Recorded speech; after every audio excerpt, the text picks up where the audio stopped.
بسم الله الرحمن الرحیم. ګرانو کتونکو، نن ورځ تاسو ته د شاخبرۍ ځینې عصري وسایل دي چې دغه وسایل برقي دي، د برق په ذریعه باندې کار کوي. نو که څه هم کار یې هماغه د شاخ غوڅول دي، خو په دې سره شاخ په ډېر سهولت سره غوڅېږي او کوم کاریګر چې کار کوي هغه نه ستړی کېږي. خصوصا یوه فایده یې دا ده چې اکثر هغه خلک چې په شاخبرۍ کې ښه تکړه کېږي، ماهر کېږي، نو هغوی باندې عمر هم تېرېږي. یعنې د عمر په تېرېدو سره سړی که چېرې 10 کاله تجربه ولري نو هغه د نورو په نسبت باندې ښه شاخبري کولی شي. خو دغه کسان بیا دوامداره کار نشي کولی، ځکه مټې ستړی کېږي، عضلې ستړي کېږي. نو د هغې دپاره دغه وسایل چې دي ډېر بهترین دي او ډېر ښایسته کار کوي، ځکه دا بیا نور زور ته ضرورت نه لري او د برق په ذریعه باندې چلېږي. دا د دې برقي قیچیګانو وړه قیچي ده او دا یې غټه قیچي ده. یعنې که چېرې دغه دوه وسایل یو چا سره وي نو هېڅ رقم مشکل د شاخبرۍ سره دوی نه مخ کېږي. چې هر څومره غټ شاخ وي، مطلب تر یو نیم انچ پورې دغه قیچي هغه غوڅولی شي، او دغه واړه شاخونه چې دي تر 1 انچ پورې هغه د دې قیچي په ذریعه باندې کولی شو ډېر په سهولت سره غوڅ کړو. راځو د دغه قیچي استعمال تاسو ته ښیو چې دا په دغه ځای کې یوه تکمه لري او د دغه تکمې په زور کولو سره دغه قیچي یو اواز کوي. چې کله یې اواز وکړو نو دغه ټریګر یا دغه ماشه چې ده دا چې 2 وارې زور شي دا قیچي ورسره خوشي کېږي. قیچي مخکې چالانه وه، اوس بیا چالانه شوه. کله چې دا 2 وارې پریس کړي قیچي خوشي کېږي. نو د دې یو وار بیرته پریس کولو سره هم بلیډ ځي هم بیرته راځي، یعنې قطع صورت نیسي او بیرته بلیډ خپل ځای ته راځي. یعنې کله چې څانګه غوڅوو په همدومره حرکت سره دا کولی شي چې ښه صحیح ښه په راحتۍ سره یو څانګه غوڅه کړي. دلته راځو مثلا دغلته پاس دغه څانګه ده، نو که چېرې دا زه غوڅوم نو چې صرف دغه ماشې ته زه فشار ورکړم او څانګه راغوڅېږي. دلته نورې څانګې هم شته، یو څه څانګې دي په دې ځای کې چې هغه به تاسو ته موږ وښیو. چې ګورئ دغه څانګه تقریبا غټه څانګه ده، یعنې دا په وړه قیچي باندې که چېرې موږ تاسو سره دغه واړه سایز لکه دا فیلکوټو دغه سایز کې قیچیګانې نو دغه څانګه په ډېره سختۍ سره غوڅولی شي. راځو دا قیچي پې ازمایو چې دا د دې څانګې په غوڅولو کې څه کوي. ګورئ دغه څانګه یې په ښه راحتۍ سره غوڅه کړه او دغه څانګه چېرې تاسو سره وباسم نو دا یوه غټه څانګه ده. نو یعنې په دغه سایز کې څانګې چې تقریبا د 1 انچ نه یو څه غټې دي نو کولی شو د دې قیچي په ذریعه باندې په ډېر سهولت سره دا غوڅ کړو. تاسو دې ته وګورئ.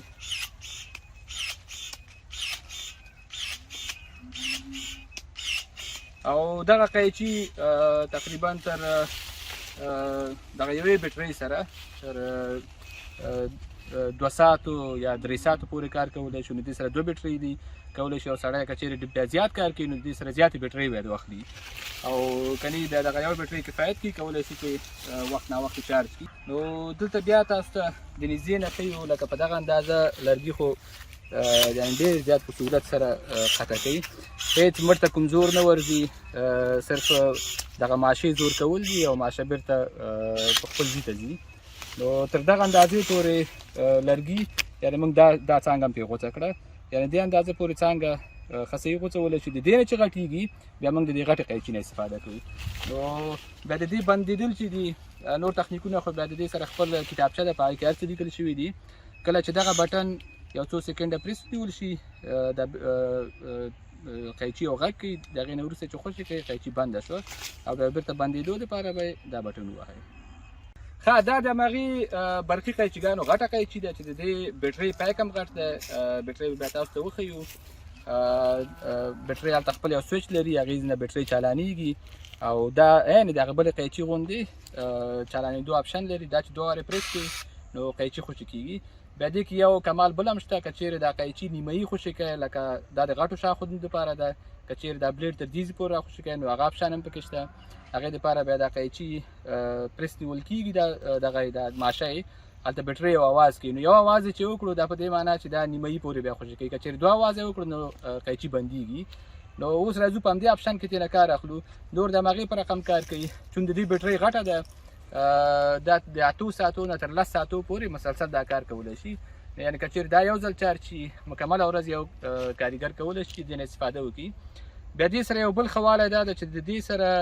اکسټنشن ډنډې ورسره شته چې هغه خپل بلیډونه لري 1 متر هم شته 1.5 متر هم شته 2 متر هم شته 2.5 متر هم شته هغه چې هر څومره چا ضرورت وي موږ سره 1.5 متره دغه د اکسټنشن د دې هغه په حساب هغه ډنډی ده نو د دې نمایش نه وروسته بیا هغه هم تاسو ته ښیو چې هغه څنګه کار کوي دلته که چېرې دغه څانګې ته موږ او تاسو وګورو دا نو په هغه وړه قیچي باندې نه خوړل کېږي ځکه د دې سایز چې دی غټ دی نو دومره څانګې موږ کولی شو چې د دې قیچي نه استفاده وکړو هم دې قیچي کې لکه هغه څانګو ته چې زموږ لاس رسیږي د همدې قیچي نه کار اخلو او هغه څانګې چې بیا زموږ لاس ورته نه رسیږي بیا هغه د اکسټنشن کوم دغه چې دی ورسره د هغې نه کار اخلو خو اوس راځو همدا تاسو د دې قیچي نه استفاده کوو دا څانګه پرې غوڅوو ګورې دومره څانګې غوڅولو دپاره که چېرې دا برقي نه وي او موږ او تاسو هغه د لاپرس قیچیګانو نه کار اخلو چې هغه دغه 2 لاسو باندې چې قیچي کېږي نو دغه سړی ډېر زیات ستړی کوي یعنې دغسې که چېرې یو سړی یو 100-200 څانګې دې غوڅې کړي نو بیا نور په مټو کې دومره انرژي نه وي چې په هغه قوت سره دوی هغه څانګه غوڅه کړي یعنې دا په دغه اندازه باندې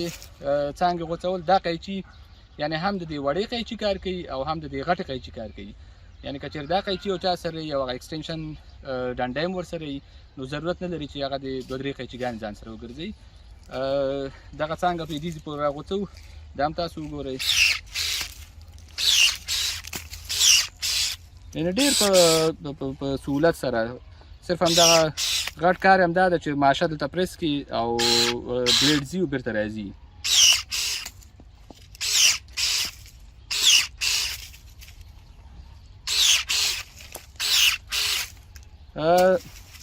بل که چېرې د دې دغه خوله لږ غواړو چې لږه وړه شي دغلته به تاسو ته زه وښیم ګورئ اوس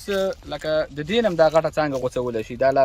ځای لري پکې خو که چېرې غواړو چې وړې څانګې پرې غوڅوو نو دا قیچي لږه پرېس کوو دغسې یو اواز یې وکړو بېرته یې خوشي کوو اوس وګورئ دا فکس دومره څانګو دپاره دا اوس جوړه شوه یعنې هغه مخکې چې څومره خوله خلاصه وه په هغې باندې موږ کولی شو چې د دې نه غټې څانګې پرې غوڅې کړو نو دا رقم په دې سره لکه دا د خولې خلاصولو د بندولو کوم آپشن چې لري د دې ښه والی دا ده چې دا بیا چارج کم وهي دا د دې خپله بکسه ده او په دغه بکسه کې د دې خپل وسایل دي د ځینې نټونه دي سوان دی که دا پڅېږي نو دغه سوان نه استفاده کېږي ځینې پرزې ورسره اضافه راغوښتل شوي دي او خپل چارجر دی چې بیټرۍ چارج کېږي یو بلیډ ما ورسره اضافه راغوښتلو خامخا ځکه معلومات راته نه وو چې بلیډ به څومره قوي نو دغه بلیډ مې یو اضافه ورسره راغوښته او بل د دې سره دغه کوم اکسټنشن کوم دغه چې ده ډنډه چې ده دا په خپل بلیډ بیا لري نو اوس موږ دغه قیچي کې دغه اکسټنشن دغه پکې تړو دا کومه ډنډه چې ده او هغه څانګو ته چې زموږ لاس نه رسیږي هغه څانګې پرې غوڅوو او دا هم تاسو ته ښیو دا د بیټرۍ خپل مزه ده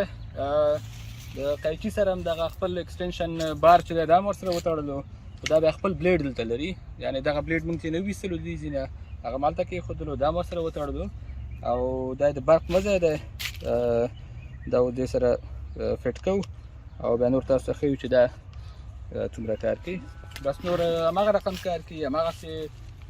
د قیچي استعمال دی او دلته یو بل شی بیا د یادونه یې وکړو چې د قطع کولو سره سره دغه ځای یو کنجک هم لري نو کومه څانګه چې جګه وي بیا د دې په ذریعه بیرته کولی شي چې هماغه څانګه کې واچو لاندې راوغورځه راکشې کړي ځکه دا په شا خبرۍ کې دې ته ضرورت پېښېږي اوس د بیټرۍ دغه چالانو او قیچي نه نور استفاده کوو نور میخانیکت یې هماغه شی دی د دې غټې قیچي هماغسې کله چې دا دوه وارې پرېس کړي نو اوس دغه بلیډ راخوځې کېږي او دغه بلیډ اوس کولی شو چې کومې جګې څانګې چې په دې ونه کې دي هغه پرې راغوڅې کړو نو دلته که چېرې دغه ونه کې تاسو وګورئ ځینې داسې څانګې شته چې هم د ونې په داخل کې دي او هم دا چې د غټې څانګې دي یعنې په وړه قیچي نه کېږي نو دلته اوس دا قیچي ور داخلو او هغه څانګې پرې غوڅوو نو دا به تاسو وګورئ چې څومره اندازه څانګه ده دا وړې وړې وارې د مخې نه لرې کومه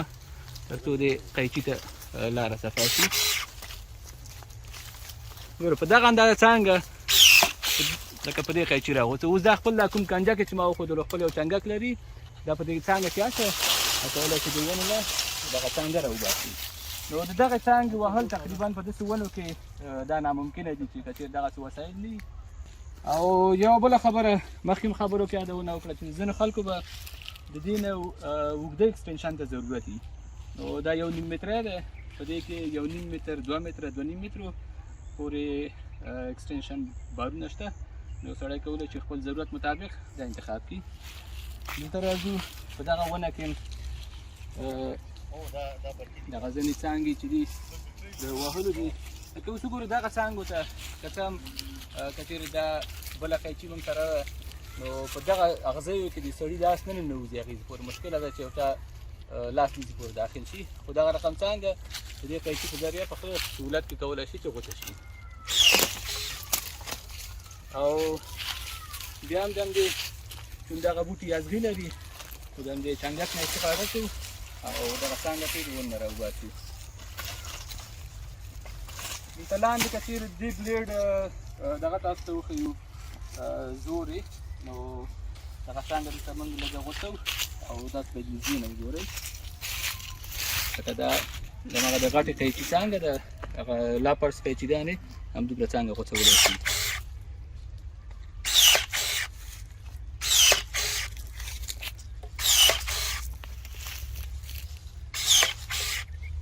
نو بلیډ یې ښه قوي، ښه تیره او ښه په سهولت کې کار کوي. دغه څانګې ته ګوره د دې د لاس نه رسېږي، او که چېرې غټه قیچي موږ سره ده نو دغه اغزي سړی خوږوي، نو هغې دې پورې مشکل دی چې یو سړی ورته ورسېږي. خو دغه قیچي په ډېر سهولت سره کولی شي چې څانګې ته یې واچوي او غوڅه وکړي. او بېرته د چنګک دا قیچي دغه کنجک لري، نو په هغې باندې دا څانګه د ون نه راغورځوي.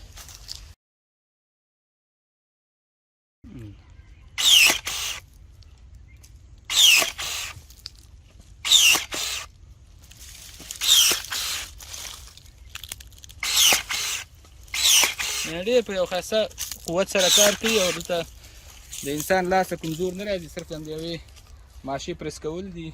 او ګل کېدل. نو هماغه د بلې قیچي په ذریعه چون ماشین هماغه یو دی، کله چې دا پرس ونیول شي بیټرۍ یو 2 اوازه کوي او هغې نه وروسته قیچي بنده ده. نو که اوس دا غواړو چې بیرته تبدیله کړو، دغه 2 پیچونه خوشي کېږي او د دې خپل بلیډ دې سره وصل کېږي. ښه، موږ سره 3 شیان شول دلته. اوس یو هغه وړه قیچي وه چې د وړو څانګو دپاره چې هغې قطر تقریبا 1 انچ پورې.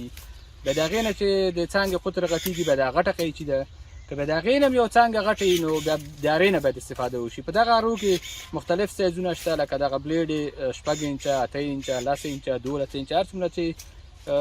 د یو سړي ضرورت وي. نو موږ فعلا دپاره دغه وړه اره د دې نه اخیستې ده. دلته ځینې څانګې داسې دي چې هغه په قیچیګانو نه کېږي، نو باید د هغې نه استفاده وشي.